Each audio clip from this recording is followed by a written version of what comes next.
রাজধানীর যাত্রাবাড়ী এলাকা থেকে ৯২ লক্ষাধিক টাকা মূল্যের ৪৬,৯০০ পিস ইয়াবাসহ ৩ পেশাদার মাদক কারবারিকে গ্রেপ্তার করেছে ঢাকা মেট্রোপলিটন পুলিশের গোয়েন্দা বিভাগ। সকাল ১০টা ২০-এ যাত্রাবাড়ী থানাধীন এলাকা থেকে তাদের গ্রেপ্তার করা হয়। ডিবি রমনা বিভাগ জানায়, আজ সকালে রাজধানীতে বিশেষ অভিযান পরিচালনাকালে রমনা বিভাগের ধানমন্ডি জোনাল টিম গোপন সংবাদের ভিত্তিতে জানতে পারে কতিপয় মাদক কারবারি বাসযোগে ইয়াবা নিয়ে রায়েরবাগের দিকে আসছে।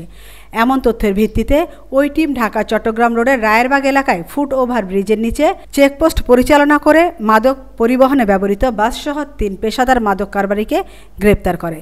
তারপর তাদের দেখানো মতে বিশেষ কায়দায় রাখা অবস্থায় ৪৬,৯০০ পিস ইয়াবা বাস থেকে উদ্ধার করে। এ ঘটনায় গ্রেপ্তারকৃতদের বিরুদ্ধে যাত্রাবাড়ী থানায় মাদকদ্রব্য নিয়ন্ত্রণ আইনে একটি মামলা রুজু করা হয়েছে। আমিনা ইসলাম, নিউজ ডেস্ক, আজকের সংবাদ।